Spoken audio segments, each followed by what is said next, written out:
Welcome back to Fox and Friends. Over 140 Christians were killed in Nigeria by jihadists over the Christmas holiday, marking another deadly weekend in West Africa as Christians are practically being hunted for sport. And while the world looks the other way, Nigeria was marked the worst country in the world for Christian persecution last year, according to the International Christian Concern.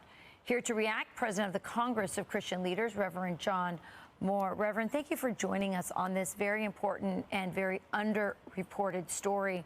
So from my understanding of the stats, a Christian is killed every 2 hours in Nigeria. It's astounding. Why don't you just tell us what is going on? Why are Christians being hunted down and killed and kidnapped and their churches burned in Nigeria specifically? Well, first of all, it depends on who you ask. If you ask the Christian community in Nigeria, and this is the largest country in Africa, the biggest economy in Africa, a democracy nonetheless, that's basically 50% Christian, 50% Muslim, and every single Christian in the country will tell you they're being targeted because they're Christians. Right. And the unmentionable things are happening to women, children are being killed in grotesque ways. Every church they can find is being burned down, whole villages being burned down.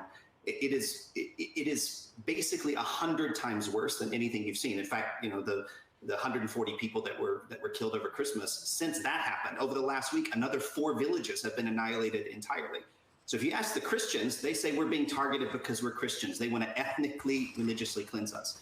If you ask the Department of State, they're going to say this has nothing to do with religion. In fact, just this last week, the Department of State reversed yet again a Trump administration decision to designate Nigeria as one of the world's foremost persecutors of religious people, of Christians, because they believe the reason why this is happening is, wait for it, climate change. Yes, I saw that. I saw that in the AP. One of my colleague Pete Hegseth showed me the article where the AP said this is happening because of climate change. It's absolutely astounding, first of all, that the Trump administration first designated Nigeria, rightfully so. They called it the worst violator, Nigeria, the worst violator of religious freedom in the world.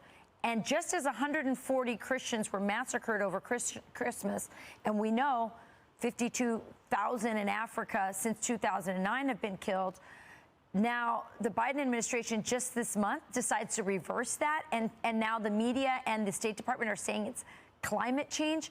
Why are they? Is it that they're pushing climate change and they're trying to, you know, take these tragedies and push their agenda? Or is there something else that they don't want to in any way implicate Muslims or somehow downplay the conditions? Why would they want to downplay the conditions and the brutality against Christians? It's a combination of things. I mean, one is that. One is the fact that plenty of Muslims around the world are blinking red lights and saying that there's a piecemeal ISIS-like caliphate being formed in Western Africa. And by the way, the whole of the African continent's in trouble. You have a civil war in Sudan. You have basically a line of coups all across the continent. And in the Western side, you have these jihadist organizations that are forming. And by the way, Nigeria, which is the biggest, most powerful country, is a country we, the United States government, our taxpayer dollars, gives $1 billion a year to. And so, you know, but also it's unfortunately, this Department of State doesn't have much to show for anything. I mean, we have the worst hostage crisis in modern American history. We have more Americans killed by terrorists since 9/11. We have the Afghan withdrawal. We have, you know, war in Israel, war in Ukraine, civil war in Sudan. I mean, the list just goes on and on and on. And, you know, when you look at these things, you say, like, is someone on vacation? Right. And what we found out, you know, at the beginning of the show today is actually the president was on vacation. Deputy Secretary of Defense was on vacation. The Secretary of Defense was in the ICU. I mean, it's like insane. It's insane what's happening. You know, our government is being blind to this, the media is too, but there aren't enough Catholic and Christian leaders like yourself out there bringing attention to it. We really thank you for doing that, and we hope others will continue to speak for the plight of those Christians in Africa. Thank you for joining us, Reverend. Really appreciate it.